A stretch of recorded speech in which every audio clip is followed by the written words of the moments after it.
금주부터 수요일부터 우리 사순절이 시작됩니다. 우리 기독교의 아주 경건과 절제 귀한 절기 사순절이 시작되는데요. 여러분 주님과 더 가까이 지내시고 또 동행하는 기쁨을 누리시기를 축복합니다. 예배분과 인사 나눕시다. 반갑습니다. 축복합니다.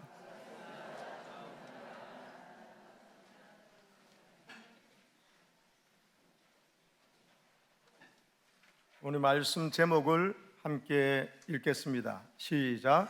되찾고 싶은 마음, 그리움. 네, 그런 제목으로 오늘 말씀 나누겠습니다. 혜원 신윤복이 남장 여자라는 오해를 불러일으킨 바람의 환이라는 드라마가 있었습니다. 거기에 단원 김홍도가 당대 최고의 화가로서 여러 도화서 서생들을 가르치고 있는 중에 질문을 하나 했죠. 그대들은 그림이 무엇이라고 생각하는가? 서생들이 대답을 합니다. 사물을 한치 오차도 없이 그대로 묘사하는 거, 그게 그림입니다.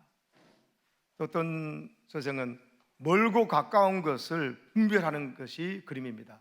이 친구는 원근법을 그림에 벌써 그때 잘 도용했나 봅니다. 근데 혜원의 차례가 되었죠. 신윤복 차례가 되었는데 그때 단원이 묻습니다. 너는 그림이 무엇이라고 생각하느냐? 이 질문에 혜원을 이렇게 답합니다. 예, 저는 그리움이라고 생각합니다. 전혀 뜻밖의 답이 나온 것이요. 그림이 뭐냐는 질문에 그림은 그리움입니다. 이런 답을 할 때 이 단원 김홍도가 혜원 신윤복을 보고 흐뭇한 미소를 짓는 장면이 아직도 기억이 납니다. 여러분, 그림이라는 단어는요, 어원이 그리움에서 왔어요. 그래서 여러분, 글이라는 단어도 저 어원 보세요. 그리움이라는 단어에 그와 리을이 그대로 다 들어와 있어요. 긁는다는 것도, 긁다도 그리움이 있어서 뭔가를 긁는 거예요. 그래서 그림은 그리움을 긁어내는 거예요. 글도 마음속에 있는 그리움을, 사무치려는 그리움을 여러분 표현하는 것이 글입니다. 그래서 글도 마음에 사무치는 그리움을 긁어서 생긴 삶의 문이다, 이런 멋진 정의가 있습니다.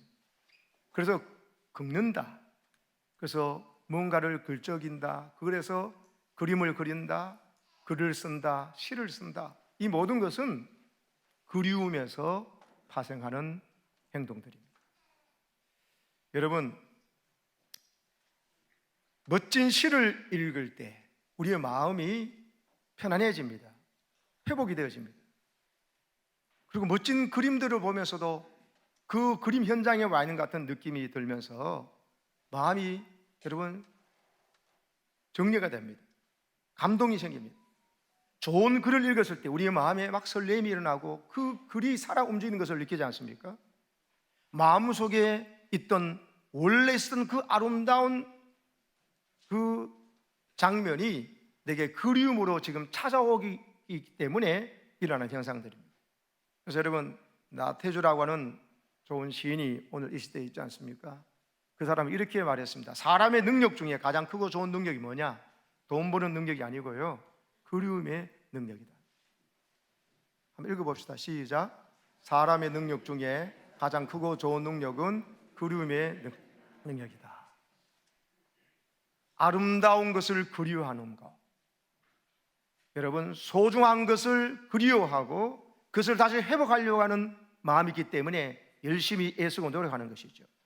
아름다운 관계, 거룩하고 가치 있는 것을 그리워하며 그걸 자꾸 회복하려고 할 때 거기에 우리는 열심과 함께 내 힘으로 안 되는 것은 하나님께 기도하는 자리에까지 나가는 거예요. 아름답고 거룩한 것에 대한 그리움이 없는 사람은 기도 못합니다. 기도 안 합니다. 그냥 자기 힘으로 해보고 안 되면 맙니다. 그런데 내 힘으로 할 수 없는 것이지만 하나님의 은혜와 도움이 있으면 회복될 수 있다는 생각이 있을 때 이 사람은 끊임없이 거룩하고 아름다운 회복을 위해서 그리워하면서 하나님께 매달리는 것이죠. 그래서 그리움은 능력인 겁니다. 보통 믿음이 없는 사람은 아름다고 거룩한 그리움이 없어요.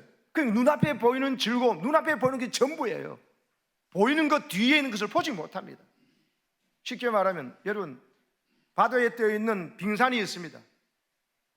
그리움의 능력이 없는 사람은요, 눈앞에 보이는 빙산만 보는 거예요. 그건 10분의 1을 보는 거예요.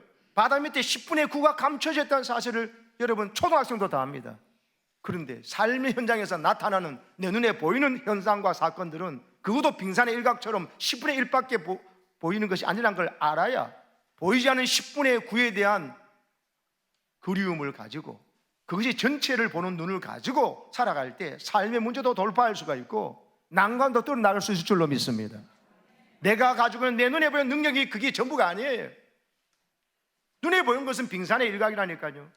감춰지는 10분의 9를 보며 하나님께서 감추어 두시거나 눈앞에 당장 보이지 않는 것이라도 믿음으로 미래를 바라보면서 이 그림의 능력을 활용할 때 우리 인생에 아름다움이 찾아가요. 그리고 하나님 주시는 지혜가 생기게 돼 있어요. 인생이 아름다운 것은 그리움 때문입니다.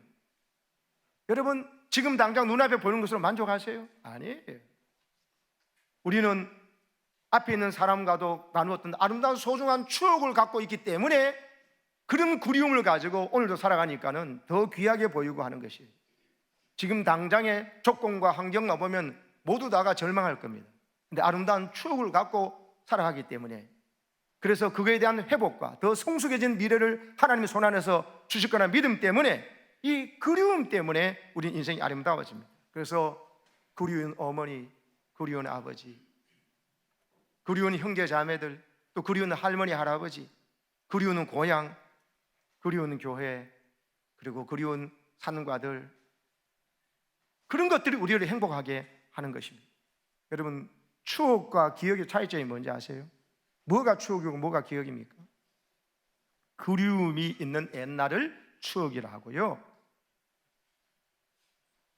옛날에서 그리움이 빠진 것, 그건 기억인 것입니다. 여러분, 인생에 기억만이 아니고 추억이 있는 인생이 되기를 축복합니다. 이성복 시인은요, 오늘 아침 새소리라는 제목에서 시에서 이런 말을 합니다. 병이란 그리워할 줄 모르는 것이라고. 그리워할 줄 모르는 것이 병이라는 사실을 알아야 돼요. 사람들은 그리워서 병이 나는 줄 알지, 그러나 병은 참말로 어떻게 그리워할 줄을 모르는 것이 진짜 병이라고. 시인은요, 그리워할 줄 모르는 것이 병이라고 합니다. 저도 저걸 어제 저 사진을 찾아서 이런 PPT를 만들면서도 마음에 아멘이 되더라고요. 맞아, 아름답고 정말 좋은 것을 그리워할 줄 모르고 잊어버리고 포기해버리고 끝나버리는 것이 병이지. 건강하다는 것은 아름답고 거룩한 것을 그리워하고 좋은 관계를 그리워하고 회복될 수 있다는 것을 그리워하면서, 또 우리 공동체가 건강하게 하나님 앞에서 아름답고 하나님의 기쁨 되는 공동체가 회복될 수 있다는 그 그리움, 그게 바로 신앙적 단어는 믿음이라는 거잖아요. 그런 것을 가지고 살아가는 것이 믿음으로 살아가는 것이고, 하나님이 죽었지 않다면, 살아계시다면 그 하나님 때문에 믿고 그걸 그리워하며 그 그리움을 현실로 만들어내는 그런 간절함이 예배가 되고 기도가 되고 우리 경건의 생활이 될 줄로 믿습니다. 육신의 질병만이 병이 아니에요. 아름다운 것을 그리워할 줄 모르는 것이 병이지요. 잃어버린 소중한 것을 찾고자 하는 마음이 그리움이 아닙니까? 그것을 그리워할 줄 모르는 것은 중병입니다. 테레사 수녀도 그런 말을 했습니다. 가장 큰 질병은 결핵에 걸린다든지 문둥병, 나병에 걸리는 것이 아니라고. 아무도 돌아보지 않고, 아무도 위로하지 않고, 아무도 사랑하지 않고, 아무도 필요로 하지 않는 거, 이게 가장 무서운 질병이라고. 오늘 현대인들이 나는 결핵이 안 걸렸다, 나는 나병이 안 걸렸다, 그런 사람은 너무나 많지만 자기가 누구를 돌보지도 않고, 누구를 위로하지도 않고, 위로받지도 않고, 누구를 사랑하지도 않고, 사랑받을 필요도 없다고, 난 아무도 필요 없다고, 난 돈만 있으면 된다고, 난 직장만 있으면 된다고, 난 이 집과 차만 있으면 된다고 하고는 이렇게 무서운 질병에 걸린 사람들이 한두 사람입니까? 여러분, 오늘 이 아침에 하나님이 주시는 되찾고 싶은 마음, 거룩한 그리움, 아름다움에 대한 그리움을 여러분 회복하시기를 축복합니다. 여러분 25시의 작가, 루마니아의 작가 게오르기가 쓴 이 25시란 소설이 있지 않습니까? 1949년에 발표된 소설인데 여기에 보면은 잠수함 속에 토끼 이야기가 나오거든요. 이 게오르기가 지난 1974년에 우리나라를 방문하는 적이 있습니다. 그때 이어령 박사의 초청으로 와가지고 강연도 하고 있습니다. 그때도 이야기를 했어요. 여러분 2차 대전 당시에 게오르기도 참전을 했거든요. 산소를 측정하는 계측 장비가 그때 없었어요. 그래서 잠수함 안에 산소가 부족한지 없는지를 잘 몰라요. 늦게 막 다 부족한 상태에서 그러면 올라가려면 그 깊은 잠수함이 있다 올라가면 그 시간에 사람들이 기절하고 죽고 난리가 나는 거죠. 그래서 공기가 탁 하면 즉각 민감한 반응을 보이는 게 짐승이, 그게 토끼예요. 그 토끼를 잠수함 제일 맨 밑에다가 키웁니다. 그러다 토끼가 호흡곤란을 죽게 되면요, 이게 잠수함 안에 산소가 부족하다는 경고인 줄 알고 빨리 잠수함을 물 위로 부상시켜서 산소를 채우고 그리고는 또 잠수하고 이랬던 것입니다. 게오르기가 한 말은 뭐냐면 이 세상에서, 이 시대 상황 속에서 글을 쓰는 시인이나 작가들이 바로 잠수함 속의 토끼라고 한 거예요. 이 시대의 자극에 민감한 예비 신호로 잘못된 생각과 또 모순과 어떤 그런 잘못된 변화를 인지해가지고 그것을 글로 써서 표현해줘가지고 시로 쓰든지 소설을 쓰든지 아니면 논설을 쓰든지 수필을 쓰든지 하면서 해서 사람들에게 알려줘야 된다는 거예요. 그러나 이 시인이 죽어버리고 시인이 시도 읽지 않는 사회는 곧 죽는 사회라는 거예요. 그래서 우리 영화도 이번 죽은 시인의 사회라는 영화가 있지 않습니까? 시인이 죽은 사회는 사람들이 다 살았으나 죽었다는 것입니다. 시를 읽지 않는 인생, 시 한 편도 읽을 수 없는 각박감 속에서 바쁘기만 분주하게만 살아가고 눈앞에 있는 문제만 허걱대면은 여러분 문제를 해결하는 것이 아니라 쓰러집니다. 꼭 어떤 면에서 필요한 산소를 공급하지 못해서 죽는 것과 똑같습니다.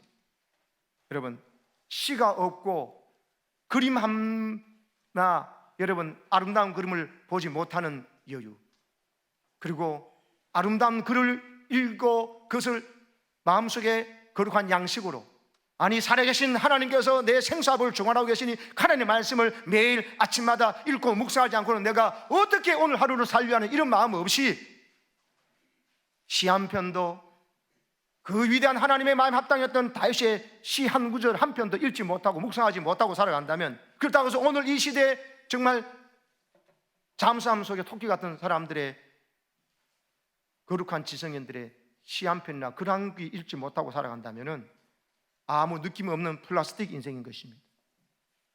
저는 우리 교우들이 매일 아침마다 생명의 하나님의 말씀을 한 절이라도 읽고 묵상하며 살아가기를 축복합니다. 시도 좀 읽으면서, 지금 여러분 목장 지도자들이 훈련하는 게 뭡니까? 우리 이정년 대표와 함께해서 훈련 받아서 공감 훈련, 그러니까 여러분 유머도 하나씩 하고 그리고 시 한 편도 올려가지고 서로 앞으로 목장에서 목원들에게 나누라는 거 아닙니까? 이 산소만 마셔서 사는 게 아니라는 것이에요. 하나님으로 공급되는 신선한 영의 산소를 마시고 또 유머를 가지고, 여러분 유머가 있다는 자체가 삶에, 여러분 내가 인생 주인 되지 않았다는 것입니다. 열매 사유 여유를 두고 하나님이 내 인생 주인인데 생각하니까 여유가 생기는 거예요. 문제가 없어서 그런 게 아니고, 문제가 있어도 이건 하나님의 손 안에 있나이다 하고 싸우러 나갈 때 사울왕은 아무것도 해결하지 못하지만 믿음 있는 그 사울왕의 아들이지만 요나단은 어떻게 그렇게 다릅니까? 생각 자체가 다르, 생각 자체가. 하나님께서 함께 하시면 이 전쟁은 군사의 숫자 있지 않다고 말하잖아요. 사울왕 입에서는 아버지기도 하고 나라의 왕이기도 하면 그 입에서는 말도 안 되는 이야기가 아들 입에서 나오지 않습니까? 이게 바로 살아있는 신앙인 줄로 믿습니다. 그래서 여러분 오늘 그리움을 상실한 이 시대에 여러분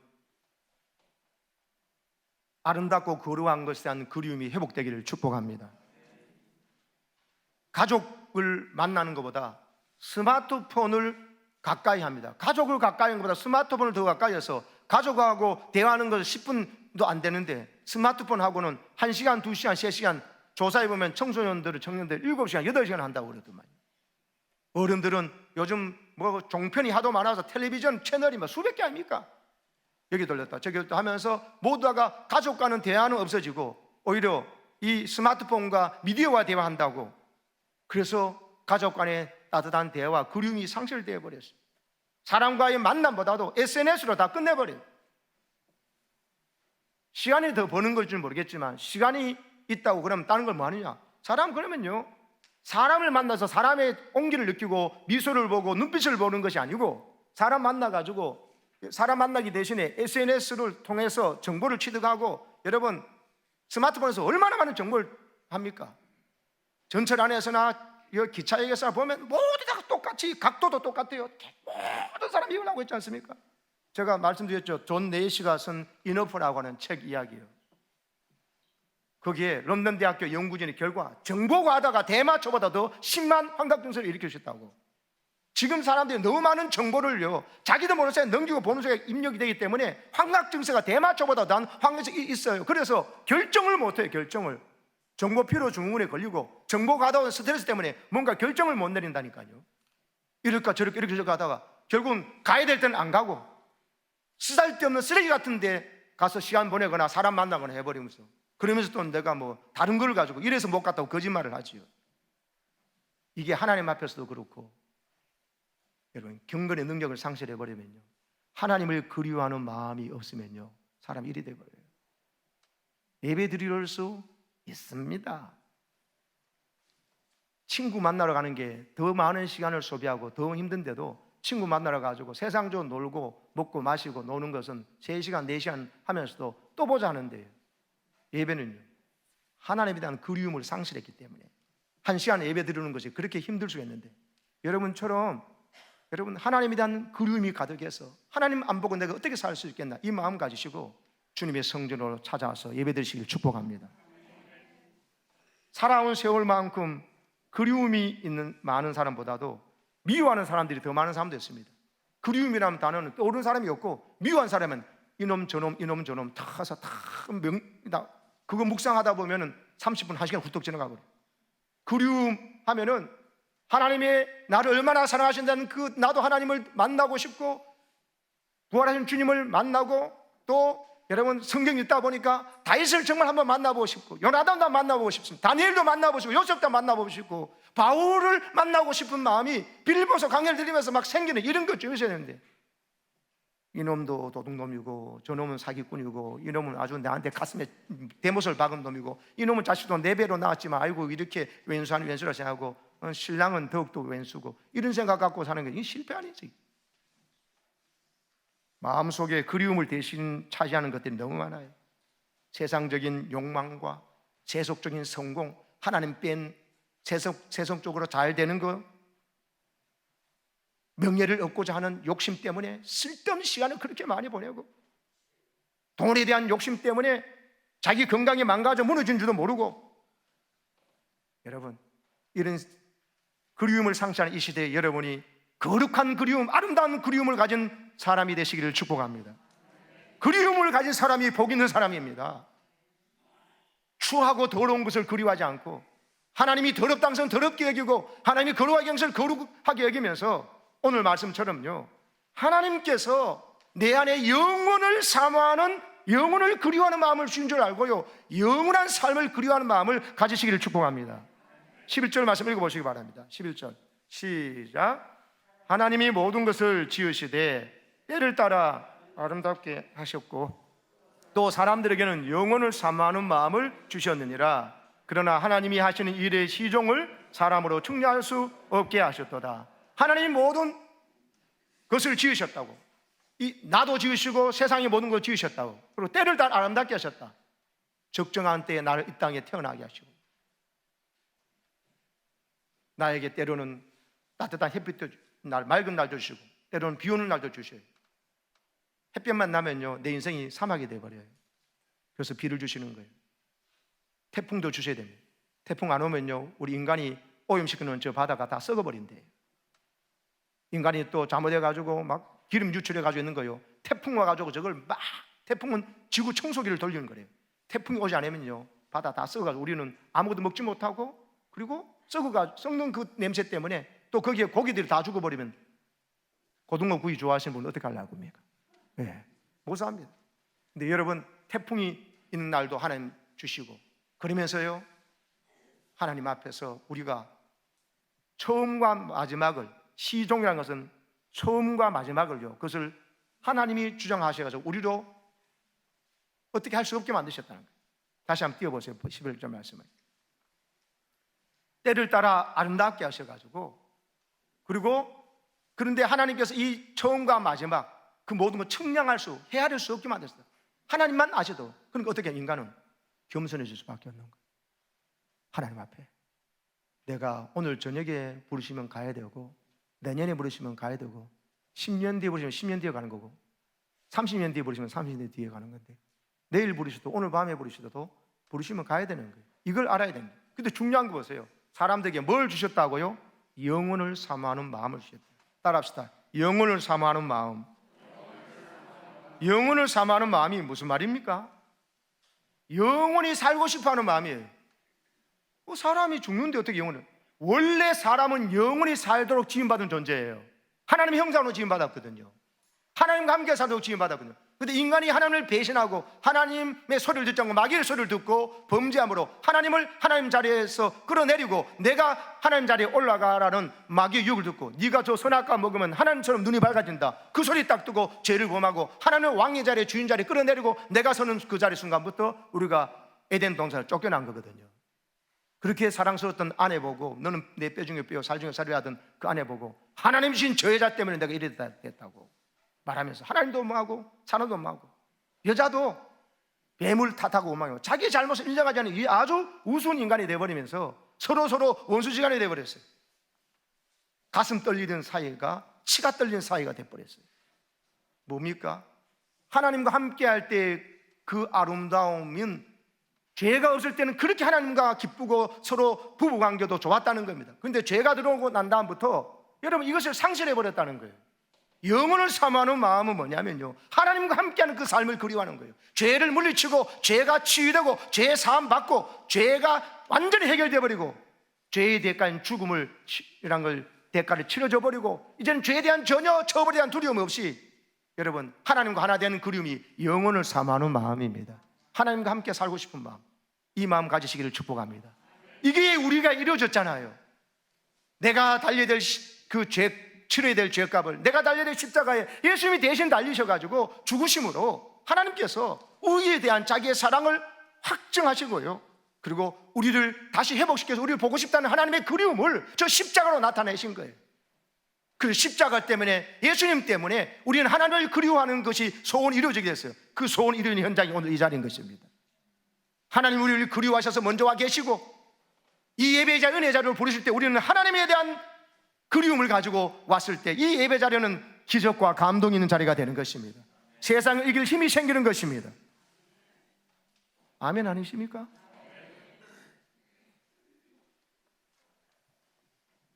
하나님은요, 우리를 향한 사랑의 그리움 때문에 독생자 예수님까지 보내셔서 십자가에 죽게 하셨습니다. 그러면서 우리를 구원하셔서 하나님을 다시 만날 수 있도록 길을 열어주신 거예요. 하나님의 그 사랑, 하나님의 그 그리움이 우리를 살리셨습니다. 그래서 예수 믿는 우리는 진짜 복 있는 사람인 것입니다. 외로움은요, 다른 사람을 만나면 돼요. 아무나 만나면 돼요, 다른 사람을. 그런데 그리움은 그게 아니에요. 꼭 그 사람을 만나야 돼요. 그걸 그리움을 하는 것입니다. 외로움은요, 외로움은 그냥 이 사람 저 사람 만나면 잠깐 외로움 해결돼요. 근데 그리움이라는 것은 반드시 내가 사랑하는 그 사람을 만나야만 해결되는 것이에요. 그래, 그리움이 있다는 것은요, 반드시 만나야 될 사람을 만나야 된다는 것을 말한 겁니다. 만나야 될 분은 누굽니까? 하나님 만나지 않고는 내 죄 때문에 우리가 죽어요. 미래가 없어요. 그래서 여러분, 하나님에 대한 그리움, 이것이 영혼을 사는 마음을 주셨는 이 마음 가지시고 예배에 집중하시고 큐티에 집중하시고 하나님 말씀을 좋아하시고 시편을 읽고 암송하고 묵상하고 서로 여러분 사랑의 고백을 나누고 위로하고 공감하는 여러분 되시기를 축복합니다. 앞으로 목장 안에서 많은 시가 서로 오가고, 또 다윗의 영감 있는 시가, 생명 있는 시가 오가고, 하나님에 대한 그리움, 가족에 대한 그리움, 교회 공동체의 아름다운 천국 가족 같은 데 대한 그리움이 담긴 시들과 좋은 글들과 이걸 서로 나누면서 여러분이 시인이 죽은 사회가 아니라 시인이 시퍼렇게 살아있는 우리 사회를 만들어 나가시길 축복합니다. 인간의 마음속에도 원래 지울 수 없는 영혼을 향한 그리움이 있다는 것을 오늘 성경이 말하고 있는 것입니다. 기독교 변증가인 C.S. 루이스가요, 하나님을 믿는 그 계기가 자기도 처음에는 원래는 무신론자였다는 겁니다. 이 사람은 자기도 동의하지 않는데 어떻게 창조되었다는 사실에 자기는 분노 비슷한 걸 느꼈대요. 그러면서 또 이 세상에 만연한 악과 부조리를 보면서 하나님이 계시다면 어떻게 이런 악과 부조리를 지켜보고만 계신가 하면서 무신론자였어요. 그런 그가 마음속에 지울 수 없는 영원한 그리움 때문에 그 그리움의 실체를 찾다가 하나님을 부인할 수 없이 만났다는 것입니다. 여러분, 팔을 하나 잃어버린 사람은 잃은 팔을 그리워합니다. 근데 두 팔이 다 있는 사람이 팔이 하나 더 있으면 좋겠다 이렇게 팔을 그리워한 사람은 있어요, 없어요? 모르겠어요? 있으면 빨리 중앙대병원 가보셔야 됩니다. 있다가 없는 것을 그리워하지 없는 것을 그리워하는 것은 없어요. 보지도 않고 뭐 듣도 못한 건데 뭘 그리워합니까? 보고 듣고 좋은 것이 있으니까 그걸 가지고 싶고 다시 회복하고 싶은 것이에요. 근데 원시 부족에서 현대 도시인까지 신에 대한 관념이 없었던 문화는 동서고금을하고 막론하고 없어요. 신에 대한 그림은 다 있었어요. 근데 신이 없는데 신에 대한 그림을 갖는가? 논리적으로 생각해 보라는 거다. C.S. 루이스는 그걸 고민했어요. 어떻게 동서고금을 막론하고 원시시대부터 어떻게 신에 대한 그림이 없는 데가 없고 어느 가도 다 있느냐? 그럼 뭔가에 대한 그리움은 있기 때문에 그리워한다는 거예요. 없는 것을 그리워할 수는 없다는 거예요. 그것을 자기 자신에게도 있는 걸 주관적으로 보고 객관적으로 다른 사람에게도 있는 걸 봤습니다. 신이 없는데 신을 그리워할 수 있는가? 이건 말이 안 된다 생각하십니다. 그래서 여러분, 우리가 식욕이 있다는 것은요, 배고픔의 욕구는 여러분 뭔가 먹을 것이 있기 때문에 여러분 먹고 싶은 욕구가 생겨나는 거다. 먹을 것도 없는데 먹을 것이 뭔지도 모르는데 배고파합니까? 먹을 것이 있는 줄 알고 어떤 저 사과는 맛있는데 싶으니까 사과 먹고 싶은 욕구가 생기는 거예요. 사과가 있는지 없는지도 모르는데 뭘 사과는 모르는데 뭘 먹고 싶어요? 성적인 대상, 성적인 갈망도 이성이 존재하기 때문에 성적인 욕구가 있다는 것입니다. C.S. 루이스는 파악했습니다. 목마름도 그러하다고. 목마름의 욕구는 그 목마름을 해결할 수 있는 생수가 있기 때문에 목마른 것이다. 신에 대한 욕구, 이 갈망은 뭐냐? 신이 실제로 존재하기 때문에 있다는 것을 깨달았던 것이죠. 그러면서 여러분, 세상에 어떤 것도 다 소유해봐도 자기가 원하는 소원을 다 이루는데도 목표가 성취되면 행복하다가 아니라 행복은 잠깐이고 조금 지나면 또 허무가 찾아와요. 내 이러려고 이걸 위해서 이토록 죽자 사자 제가 내 한평생을 이걸 위해 바쳤던가 그 생각이 듭니다. 애 키우는 거 너무 애 키워서 좋은 학교 나와서 결혼해가지고 막 해가지고 나중에 보면 내가 이러기 위해서 내가 평생을 이렇게 바쳤나 이런 생각이 허무가 밀려오거든요. 그게 인생의 목적이 아니라는 것입니다. 자기 원하는 직장 다니고 자기 원하는 연봉을 받고 자기 원하는 결혼을 하고 자기 원하는 취업을 하더라도 자기 원하는 집을 드디어 사고 자기 원하는 차를 드디어 사도 이게 해결이 안 돼요. 자기 마음에는 허전한 욕구가. 사람에게는 영혼을 사모하는 마음이에요. 하나님을 만나지 않으면 채워줄 수 없는 영혼에 대한 갈망, 그리움이 있기 때문에 그런 것입니다. C.S. 루이스는 그것을 발견했던 겁니다. 그걸 발견하지 못한 무신론자는 영혼을 향한 그리움을 애써 지으려고 하거나 다른 우상 같은 거 다른 걸 나가지고 그거에 내가 집착한다는 거죠. 중국의 진시황교처럼 영생을 향한 갈망을 불로초를 가지고 채우려 하지 않습니까? 불로초로 채워주시는 게 아니거든요. 오늘도 그렇지만 하나님이 왜 이렇게 하셨느냐? 14절 보시기 바랍니다. 하나님께서 행하시는 모든 것은 영원히 있을 것이라 그 위에 같이요 더할 수도 없고 그것에서 덜할 수도 없나니 하나님이 이같이 행하심은 사람들이 그의 앞에서 경외하게 하려 하심인 줄 내가 알았도다. 하나님이 왜 이렇게 행하셨냐? 더도 덜도 못하게 사람은 터치 못하게 사람들이 하나님을 경배하게 하셔. 하나님을 의지하고 하나님을 사랑하게 만들려고 하셨다. 하나님을 사랑해야 진짜 자기를 사랑하는 것이고 하나님을 의지해야 진짜 든든한 인생이 되기 때문에 우리의 행복을 위해서 하나님이 이렇게 하신다는 사실을 믿으시기 바랍니다. 집 나온 탕자가 아버지를 향한 기억을 지울 수가 없는 것이죠. 집 나온 하나님 품을 떠나 우리가 하나님 품에 돌아가자는 그리움을 가지고 살아갈 때 예배가 회복됩니다. 예배의 정성과 예배의 간절함이 회복되고 찬송이 회복돼요. 그리고 하나님 주신 마음이 회복되면서 하나님 주신 말씀이 내 삶의 모든 것을 좌우하는 것을 체험하게 되어 있습니다. 그래서 여러분, 하나님께서 영혼을 사모하는 마음을 주셨다는 이 전도서 11장 말씀이, 11절 말씀이 원문으로 번역하면 영혼을 그들의 마음속에 심어주셨다, 이런 뜻이 됩니다. 따라합시다. 영혼을 그들의 마음속에 심어주셨다. 영혼이 사는 존재를 원래 지음받았기 때문에 이 세상에 잠깐 있다 없어지는 기쁨만으로는 결코 만족할 수 없는 존재가 되었다는 것입니다. 근데 여러분, 예수님의 십자가 사건 때문에 드디어 어떻게 해요? 예수님이 드디어 우리 영접함으로 예수님이 우리 안에 들어와 사시게 된 것이에요. 우리 안에 심어진 영혼이, 이제 영혼을 창조하신 예수 그리스도가 우리 안에 들어오셔가지고 사심으로 말미암아 우리가 영혼에 대한 그리움을, 갈망을 해결하면서 그 기쁨 가운데 살게 되었습니다. 그래서 여러분, 사랑하는 사람은 금방 만났다가도 또 헤어지면서도 또 보자 그러고 또 그리워하잖아요. 그 사람 없으면 못 사는 거와 똑같은 거예요. 그런 마음을 가지고 주님의 몸된 교회를 사랑하시기를 축복합니다. 그런 마음으로 예배를 드리시고, 그런 마음으로 성경을 읽으시고, 그런 마음으로 여러분 시도 서로 교제하시고, 여러분 유모도 나누시기를 축복합니다. 갑돌이와 갑순이 이야기 아시죠? 갑돌이와 갑순은 서로 사랑을 했는데 왜 결혼 못하고 마음뿐이었더래요, 그러잖아요. 겉으로는 그러면서 모르는 척 했더래요. 이게 1절이 돼요. 2절 아십니까? 그러다가 갑순이는 시집을 갔더래요. 시집 간 날 첫날 밤에 한없이 울었더래요. 갑순이 마음은 갑돌이 뿐이네요. 갑돌이한테 시집 간 게 아니에요. 딴 남자한테 가놓으니까. 그래서 겉으로는 안 그런 척 했더래요. 3절 아세요? 갑돌이도 화가 나서 장가를 갔더래요. 장가 간 첫날 밤에 달 보고 울었더래요. 달 보니까 갑순이 생각난 거예요. 갑돌이 마음은 갑순이 뿐이래요. 겉으로는 고까지껏 했더래요. 얘들은 왜 얄궂은 운명을 맞이했습니까? 이들이요, 이름에 답이 있어요. 갑돌이 갑순이요, 평생 갑으로만 살았던 돌이가 갑돌이고요, 평생 갑으로만 살았던 순이가 갑순이에요.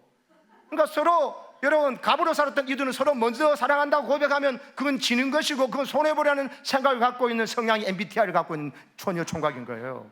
그래서 끝까지 말 안 하고 있다가 먼저 갑순이가 내 갑돌이한테 가서, 그리고 자정상세에서 을돌이한테 시집을 간 거죠. 그리고 시집 간 날 첫날 밤에 왜 웁니까? 좋아하지 않고. 갑순이 마음은 갑돌이 뿐이거든요. 자기 마음을 속인 거지, 어리석게. 그러자 갑순이가 시집 가버리니까는 갑돌이가 을순이한테 장가 간 겁니다. 그래서 장가 간 날 첫날 밤에 달 보고 그럴 때 왜 달 보니까 또 갑순이 생각나거든. 을순이가 생각나야 되는데 마음은 갑순이 뿐이래요. 겉으로는 고까지껏 했더래요. 고까지껏 해서 네가 그러냐 그럼 나도 그런다면서. 이게 뭡니까? 참 사랑이 아니라는 거예요. 참 사랑을 하면요, 갑질을 하지 않습니다. 갑질을 벗고 갑옷도 벗습니다. 사랑하지 않으면 힘을 주고 목 힘주고 게임 줍니다. 진짜 사랑을 하면 힘을 뺀다니까요. 마치 을이 된 것처럼 보이는 거예요. 진짜 사랑하기에 힘을 유지하지 않고 힘을 빼고 부드러워지고 약해집니다. 딸이 엄마하고 싸울 때 항상 딸이 이긴 이유는 엄마가 틀렸기 때문이 아니에요. 착각하지 마세요. 아들도 아빠나 부모가 싸워서 이긴 게 자식이 똑똑해서 이긴 게 아니라 부모가 자식을 더 사랑하기 때문에 져주는 거예요. 정신 똑바로 차리라고요. 아멘은 왜 부모님을 하네? 자식들이 아멘 해야 되는데 이때는. 아멘이십니까? 예수님이 연약해 보이신 이유가 뭔지 아세요? 힘없이 십자가에 달리신 이유가 뭔지 아세요? 자기를 조롱하는 사람을 위해서도 십자가에 진 이유가 뭔지 아세요? 힘이 없었는 줄 아십니까? 사랑해서 그렇습니다. 자기 생명보다 우리 죄인들을 사랑하시기 때문에 십자가에 달려 죽으시는 거예요. 부드러워지신 거예요. 약해지신 거예요. 십자가는 뭐냐? 하나님이 우리를 사랑하시기 때문에 힘을 빼신 최고의 사건입니다. 이 십자가가 내가 믿고 있고 이걸 안다면은 지금 우리는 뭘 해야 됩니까? 나도 힘을 빼고 남편 앞에 바가지 끓는 것보다 힘을 빼고 부드럽게, 아내를 바라볼 때도 부드럽게, 자식을 바라볼 때도, 부모님을 바라볼 때도 십자가 사건으로 힘을 빼고 부드럽게 보고, 하나님께서 그렇게 십자가 사건을 살려놓은 형제 자매를 바라보면서 목에 힘주고 큰 소리 하지 말고 부드럽게 성도들 대하고, 장로님과 권사님들, 집사님들이 서로 격려하며, 여러분 또 주의 종들을 위해서 부드럽게 대하고 사랑으로 대하는 이런 역사를 통해서 여러분 하나님 우리에게 되찾고 싶은 아름다운 천국 같은 공동체, 예수님의 그 십자가 사랑에 살아있는, 사랑이기 때문에 부드러워지고, 사랑이기 때문에 오히려 내가 연약해지고, 사랑이기 때문에 갑질하는 것이 아니라 의리 되려고 하는 이런 역사가 우리 가정과 우리 교회 안에 일어나기를 축복합니다. 여러분의 직장 안에서도 이런 엄청난 하나님의 사랑을 가진 사람들이 가서 사용할 때, 여러분 때문에 직장 안에서 요셉 한 사람 때문에 그 현장에 놀라운 하나님의 역사가 나타나는 것처럼, 여러분 이런 마음 갖고 살아간다면 하나님이 여러분 직장에, 여러분 회사에 하나님의 영광의 빛이 비출 줄로 믿습니다. C.S. 루이스가 한 말 읽고 마칠게요. 하나님을 참으로 만나게 될 때, 같이 읽겠습니다. 우리는 체면에 대한 어리석은 생각, 평생 우리를 불안하고 불행하게 만들었던 그 모든 허튼 생각에서 한순간에 벗어남으로써 한없는 안도감을 누리는 가운데 기쁜 마음으로 겸손해진다. 예수님 담나버려요. 하나님 만나기 때문에. 예수님처럼 힘을 빼고 겸손해지시고, 또 사랑하기 위해서 내가 먼저 사랑하고 내어줌을 통해서 아버지 하나님이 예수님을 높이신 이 사건들이 이제 우리 교회와 여러분 가정 안에, 우리 교회 안에 넘치기를 주의 이름으로 축복합니다. 아멘.